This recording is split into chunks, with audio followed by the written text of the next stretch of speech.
कि हरियाणा में बना है लड्डू, जम्मू कश्मीर में बनी जलेबी है। हरियाणा में बना है लड्डू, जम्मू कश्मीर में बनी जलेबी है। और फिर से साबित कर दिया जनता ने, राहुल गांधी अरविंद केजरीवाल फरेबी हैं। राहुल गांधी अरविंद केजरीवाल फरेबी हैं। टोटी भैया, डिम्पल भौजी, इन लोग जो है ना परिवारवाद की राजनीति करते हैं, जातिवाद की राजनीति करते हैं, तुष्टिकरण की राजनीति करते हैं। शुरू से उनका बाबूजी भी यही काम किए थे। और ये बात करते हैं कि मेरे मुसलमान भाई के साथ ऐसा हो गया। अरे भाई, उस हिंदू भाई के साथ क्या, जिसका गला कट जाता है, जिसको गोली मार देते हो, उसका क्या होगा? अखिलेश यादव जी, ये सब राजनीति बंद कर लीजिए। देश का जनता जानती है कि किसके ओर आप खड़े हो, और आपका 2-4 दिन का राजनीति है, खत्म हो जाएगा। और जैसे आपका पिताजी राजनीति करते करते चले गए स्वर्गलोक, वैसे आप भी चल जाओगे और लोग धरती पर आपको गाली ही देगा, इसके अलावा कुछ नहीं देगा। ठगबंधन गठबंधन, एक मंच पर 40 चोर आ गए और ये 40 चोरों का गठबंधन है, ठगबंधन है। ये लालच दिए, प्रलोभन दिए और आवाम को प्रलोभन दिए कि भैया 8,500 खटाखट मिलेगा। नमस्कार, स्वागत है आप सभी का हमारे चैनल पे। अभी जिस तरह से यूपी में उपचुनाव का डेट आ चुका है और लगातार विपक्ष और पक्ष दोनों पार्टियां एक दूसरे से बात विवाद कर रही है, चर्चाएं चल रही है और इस बात को लेकर लगातार नैरेटिव बनाई जा रही है कि किसकी सरकार आएगी, क्या फिर से उपचुनाव में सपा जीत जाएगी, सपा ज्यादा सीटों पे आएगी, या फिर बीजेपी इस बार अपना कुछ अलग हथकंडा या अलग नियम के साथ आएगी। सर, क्या नाम हुआ आपका? मेरा नाम इंद्रदेव। क्या कहेंगे इसको लेके? उपचुनाव आ रही है, उपचुनाव डेट घोषित हो चुका है उसका, क्या कहेंगे किस तरह से रणनीति बनाई जा रही है बीजेपी की ओर से या सपा की ओर से? देखिए, सपा का जो टोटी भैया प्रमुख है। और टोटी भैया, डिम्पल भौजी, इन लोग जो है ना परिवारवाद की राजनीति करते हैं, जातिवाद की राजनीति करते हैं, तुष्टिकरण की राजनीति करते हैं। शुरू से उनका बाबूजी भी यही काम किए थे। वो बोले कि मुसलमानों का विश्वास जीतने के लिए हिंदुओं पर गोली चलाना जरूरी, तो इसलिए वो गोली भी चलवा दिए, राम भक्तों पर गोली चलवा दी है। कोई मायने नहीं रखता उनका जो है ना, अपना वोटर को देखिए पढ़ने नहीं दिया आज तक। हाँ, वो शिक्षा से दूर रखे, चाहे उनका यादव देख लीजिए, चाहे मुसलमान, उनका वोटर कोर वोटर है। वो उनको जो है ना बांध के रखते हैं। अगर नहीं इधर उधर भटकता है तो उसको डरा देते हैं, भैया तुम यहीं रहो, कहीं मत जाओ। तो वो कोर वोटर को जो है ना वो लुभा के रखते हैं, डरा के रखते हैं। और यादव लोग को जो है ना, उन लोग क्या ना पढ़ने नहीं दिया आज तक, शिक्षा से दूर रखे। खाली भैंस का जो है ना सिंग पकड़ो और उसका सिंग पकड़ करके पीठ पर बैठ जाओ और पूंछ की तरफ उतर जाओ, और पूंछ पकड़ करके और चढ़ जाओ उसका पीठ पर, और उसका पीठ पर जो है बैठो, आनंद लो, और उसके बाद सिंग पकड़ के सिंग तरफ उतर जाओ। खाली इतना ही भैंस के आसपास ही उसको भटका के रखे हैं, उससे आगे बढ़ने नहीं दिए। हमारे यहाँ कहावत है, जो यादव को जो समझा दे उसको मर्द कहते हैं। अच्छा। हाँ जी, हाँ जी। यादव को समझा दे उसे मर्द कहते हैं। जो समझा दे उनको और उनका बात अगर समझ ले तो समझिए वो मर्द है, वो तो समझ गया ना। आपको नहीं लगता ऐसी ही बातें होती हैं जिसकी वजह से सनातन अलग अलग हो जाता है, बढ़ जाते हैं? अब जो बोलिए, अब उनको कोई समझाने वाला है नहीं तो क्या करेंगे? कोई समझा नहीं पा रहा है, जो समझा दिया वो मर्द। हाँ, ये कहावत है, हम नहीं बोल रहे हैं, ये कहावत है। तो यही कहने का मतलब है कि आज अच्छा, आपने एक और बात कहा, आपने कहा जातिवाद को लेके कि अखिलेश यादव जातिवाद करती है, अलग अलग काम बांटती है। तो जब बांटती, लेकिन वहां के लोग तो उन्हीं को पसंद कर रहे हैं, अखिलेश यादव को पसंद कर रहे हैं। उन्हीं को कैसे पसंद करेंगे? वो लालच दिए थे ना। अच्छा। वो लालच दिए थे। ठगबंधन गठबंधन, एक मंच पर 40 चोर आ गए और ये 40 चोरों का गठबंधन है, ठगबंधन है। ये लालच दिए, प्रलोभन दिए और आवाम को प्रलोभन दिए कि भैया 8,500 खटाखट मिलेगा। मेरा एरिया में अगर मेरा जो है ना सांसद जो कैंडिडेट है, उस लोकसभा का कैंडिडेट मेरा एरिया में अगर जीत गया, जहां जहां मेरा कैंडिडेट खड़ा है, तो जीतने के साथ में 1 2 3 4 5 गिनती लगाइएगा, आपको आपका अकाउंट में 8,500 रुपया आ जाएगा। 5 गिनते 8,500 छोड़िए साहब, 85 पैसा तक नहीं आया। तो एक खास करके मुस्लिम लोग उनको जो है ना भर भर के वोट दिए, 100% वोट दिए। तुष्टिकरण क्यों? तुष्टिकरण करते हैं, राम भक्तों पर गोली चलवा दिए ना, तो विश्वास तो जीत लिए। हाँ भैया, मेरा आदमी है, मेरा आदमी है, गोली चलवा दिया, तो मुस्लिम लोग खुश हो गए ना। तो वो क्या किए कि 8,500 का लालच दिए, लेकिन 8,500 छोड़िए, 85 पैसा भी उनका अकाउंट में नहीं दिए। 1 मिनट बीच में मत बोलिए। 8,500 काट करके जीएसटी, अगर 8,000 भी अगर वोट देते। अच्छा, चलिए, कुछ भाई साहब खड़े हैं, भाई क्या कहेंगे इसको लेके, अभी जिस तरह से चल रही है राजनीति यूपी में? मैम देखिए, पहली बात तो भाई साहब जो बोले ना कि तुष्टिकरण की राजनीति, बिल्कुल इनका बाप दादा करते आ रहे हैं। बाप भी वही किए, बेटा भी वही कर रहे हैं। अरे अब तो सुधर जाओ भाई, अरे अब तो सुधर जाओ, कितना करोगे तुष्टिकरण की राजनीति? इन्होंने क्या बोला था? ये दोनों टीपू चोर एक टोटी चोर, एक टिप्पू चोर। हाँ। ठीक है, क्या एक कैसे पप्पू चोर, एक टोटी चोर। अच्छा। एक नहीं, एक पप्पू, हाँ। एक टिप्पू, हाँ। ये दोनों जोड़ी बनी। अच्छा। इन्होंने पूरा प्रचार किया कि संविधान खतरे में है, ठीक है। आरक्षण खतरे में है, दलित भाई का आरक्षण खतरे में है। ये बताइए हाँ। कौन सा आरक्षण खतरे में है और कौन सा संविधान का आप बात कर लिए? 84 की तो आप बात कभी नहीं किए। हाँ। जो हमारे सिख भाई के साथ आपने क्या किया? जनता भूली नहीं है, जनता को सब याद है। सब याद है, बस समय समय की बात है। जवाब तो दिया जाएगा और जवाब मिलेगा। और इन्होंने बात की 8,500 का। हाँ। चलो ठीक है, मुसलमान भाई लोकसभा लोग, में तो दिख गया सर। मुसलमान भाई लोग चलो पैसे के लिए वोट दिए, हाँ। कोई बात नहीं, हमें उससे कोई तरह नहीं, पर पैसे तो देते थे।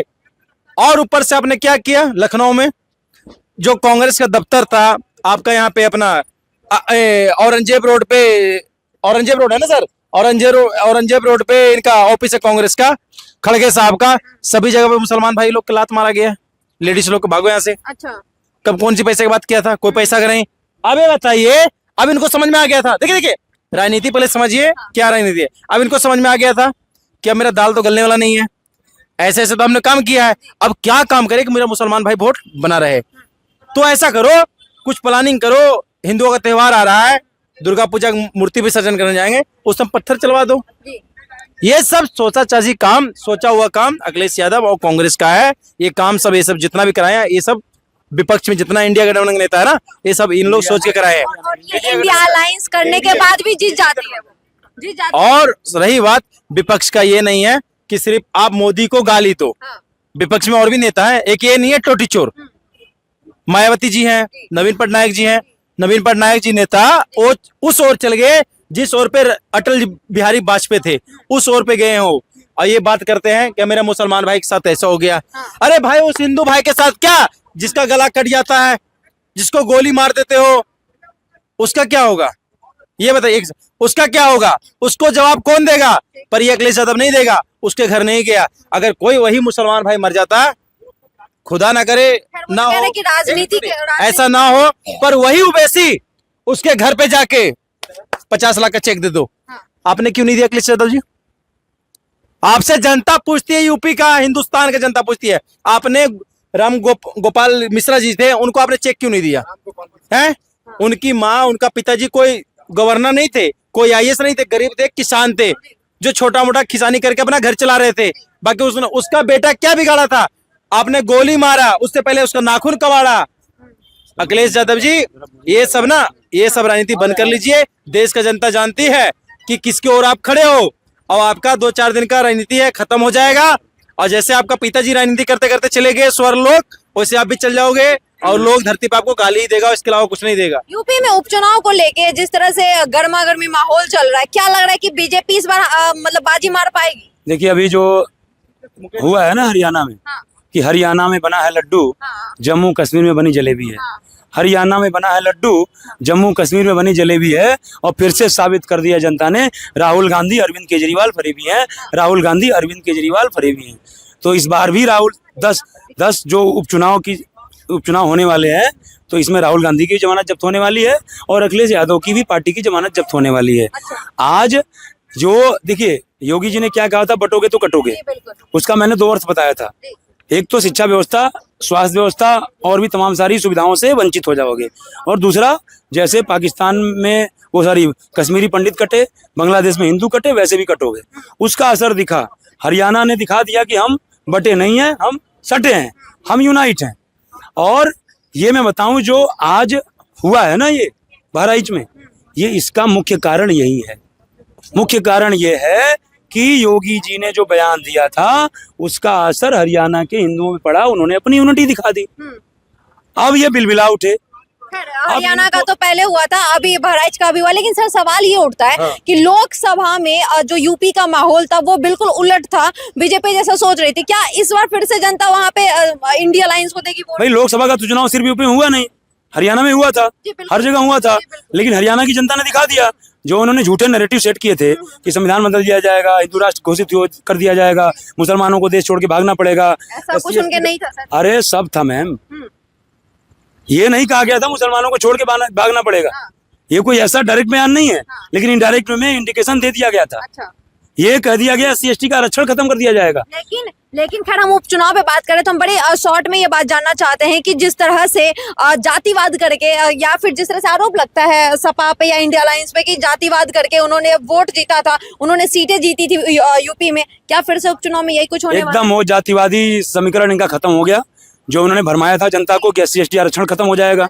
ये कहा था कि 8,500 रुपये महीना खटाखट जो देंगे, और क्या कहते हैं कि संविधान बदल दिया जाएगा और उसके बाद हिंदू राष्ट्र घोषित कर दिया जाएगा, तो उसमें कुछ मुसलमान को भी डर लगा, तो फिर वो ये झूठा नैरेटिव जो था वो विफल हो गया और हरियाणा की जनता ने, देवतुल्य जनता ने इस झूठे नैरेटिव को विफल करके दिखा दिया। और यूपी की जनता भी इस उपचुनाव में इसको विफल करके दिखा देगी। ये जो जातिवादी समीकरण था वो इनका ध्वस्त हो चुका। इसी वजह से पगला गए अखिलेश यादव, बिलबिला रहे हैं और उल्टे सीधे बयान दे रहे हैं। इनको पता नहीं है कि हम क्या बोल रहे हैं, क्या बोलना चाहिए। अच्छा, बीजेपी का कोई रणनीति है इस उपचुनाव में? रणनीति नहीं है बीजेपी की कोई। रणनीति हमारे उत्तर प्रदेश की जनता की है। 10 विधानसभा सीटों पे जो उपचुनाव होने हैं, उस जनता ने रणनीति बना लिया है कि इस बार अखिलेश यादव की पार्टी और राहुल गांधी पार्टी को खदेड़ देना है, यहाँ से इनकी जमानत जब्त कर देना है। मजाक उड़ा रहे हैं बार बार ये कह के कि 400 पार, ऐसे ही नारा आप लोग इतने कॉन्फिडेंस से कहते थे, अब फिर से इतना कॉन्फिडेंस खत्म कर रहा हूँ। एक लड़का ना हाई स्कूल में पढ़ रहा था, 6 साल से लगातार फेल हो रहा था। हर 6 साल से 6 सब्जेक्टों में लगातार फेल हो रहा था। हाई स्कूल में हमारे 6 सब्जेक्ट होते थे, तो हमारे समय की बात बता रहा हूँ। तो वो हाई स्कूल में पढ़ रहा था और 6 साल से 6 सब्जेक्टों में फेल हो रहा था।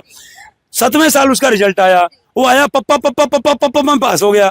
अब पप्पा बोले रिजल्ट दिखाओ, रिजल्ट दिखाया तो 6 सब्जेक्ट में 1 सब्जेक्ट में पास था, 33 नंबर पा करके।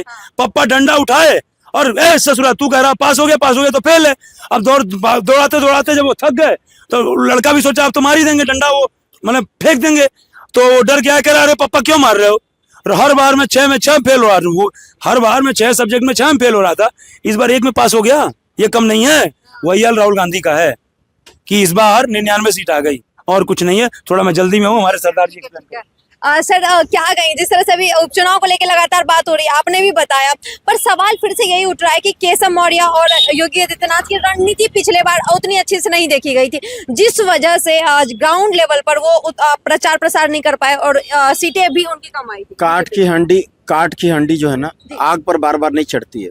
काट की हंडी एक ही बार चढ़ेगी, दोबारा अगर चढ़ेगी तो जल जाएगी, याद रखिए। तो झूठ का जो है ना, झूठ का जो है तमगा एक ही बार चलेगा। झूठ जो बोले, नैरेटिव फैलाए कि संविधान खत्म कर देंगे, मोदी जी अगर आ गए तो संविधान खत्म कर देंगे और आरक्षण खत्म कर देंगे, और हम अगर आ गए तो 8,500 जीतते खत्म कर देंगे। मोदी जी के बारे में वो अफवाह फैलाए थे मार्केट में, ये ठगबंधन वाले 40 चोर एक मंच पर जो आ गए, है ना। तो ये ऐसा नैरेटिव सेट किए थे, लेकिन जो है ना, काट की हंडी बार बार आग पर नहीं चढ़ती है। लोग जान चुके हैं, झूठे लोग हैं, मक्कार लोग हैं। 8,500 अभी तक नहीं दिए।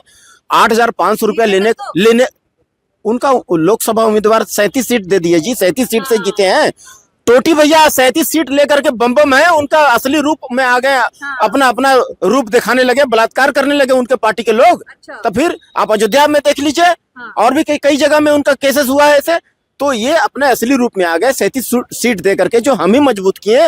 8,500 अभी तक नहीं दिए, 85 पैसा तक नहीं दिए। हमारे मुसलमान भाई, मुसलमान बहन जितना सादगी से, जितना ईमानदारी से, जितना सच्चाई से जल के मर के लाइन में लगा करके सुबह जा करके वोट दिए, 100% वोट दिए। ये टोटी भैया को, ये गठबंधन इंडी गठबंधन अलायंस वाला को, है ना, ये कांग्रेसिया लोगों को 100% वोट दिए हैं।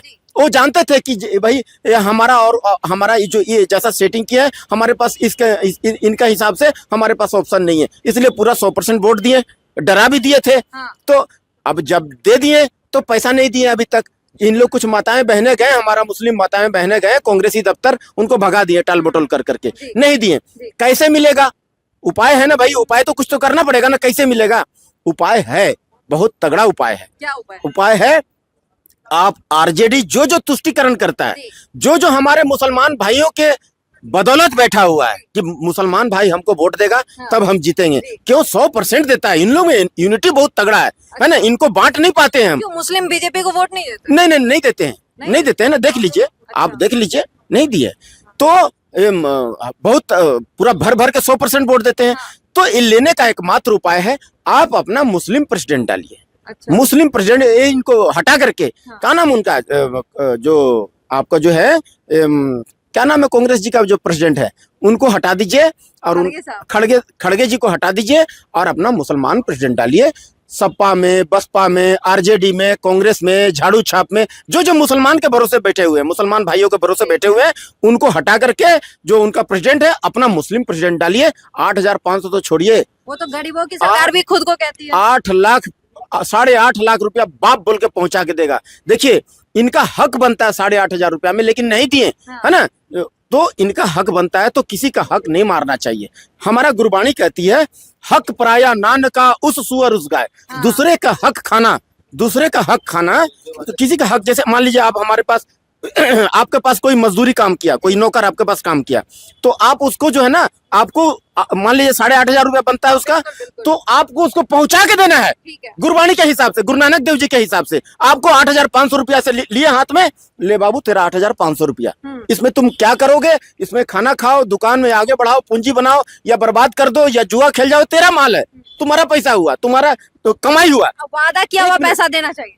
वादा नहीं, हक बनता है उनका, बनता हक बनता है। 8,500 रुपए जो बोले थे वही भाव से जाकर के 100% वोट दिए, 8,500 भाव बनता उनका हक, नहीं दिए। हक पराया नान का उस सुअर उस गाय। दूसरे का हक जो है ना, सुअर खाने के बराबर है, गाय खाने के बराबर है। दूसरे का हक नहीं खाना चाहिए। यहाँ हम देखते हैं छोटे छोटे जमीन के टुकड़ों के लिए भाई भाई में झगड़ा करते हैं। बड़ा भाई क्या करता है, छोटा भाई को लात मार के निकाल देता है, उसका हक जो है ना छीन लेता है, हड़प लेता है। तो वही ये काम किए हैं, हड़प लिए हैं, इनका हक छीन लिए हैं। तो इनका हक जो है मिलेगा, कैसे मिलेगा? अपना मुस्लिम प्रेसिडेंट डालिए। आरजेडी हो, तृणमूल कांग्रेस हो, सपा हो, बसपा हो, झाड़ू छापो, हाथ छापो, किसी में भी हो, सब में अपना मुस्लिम प्रेसिडेंट डालिए। वो उससे क्या होगा ना कि बस का स्टीयरिंग आपका हाथ में आ जाएगा। पीछे बस में जो भी बैठा हुआ आदमी ना, उसका जान और माल आपका हाथ में आ जाएगा। बस चाहे 200 का स्पीड चलाइए, 100 का स्पीड चलाइए, जहां मर्जी ब्रेक मार करके, रोक करके और नाश्ता कर लीजिए, वहां सो जाइए, फिर 10 का स्पीड चलाइए, आपका हाथ में सब कुछ आ जाएगा। तो जितना पावर है ना, सब आपके हाथ में आ जाएगा। मांगने की आवश्यकता नहीं पड़ेगी मेरे मित्रों। ठीक है, चलिए बात करके बहुत अच्छा लगा। जिस तरह से भी उपचुनाव है, उपचुनाव में लगातार हम लोगों से बात कर रहे हैं, लोगों ने साफ तौर पे ये बात कहा है कि इस बार किसकी सरकार आने वाली, लेकिन सबका अपना अपना विचार है। हम बस विचार जानने का काम कर रहे हैं। अंत में क्या कुछ फैसला आएगा वो तो खैर वहां की जनता तय करेगी। आपको क्या लगता है, हमें कमेंट बॉक्स में अपनी राय रखें। धन्यवाद।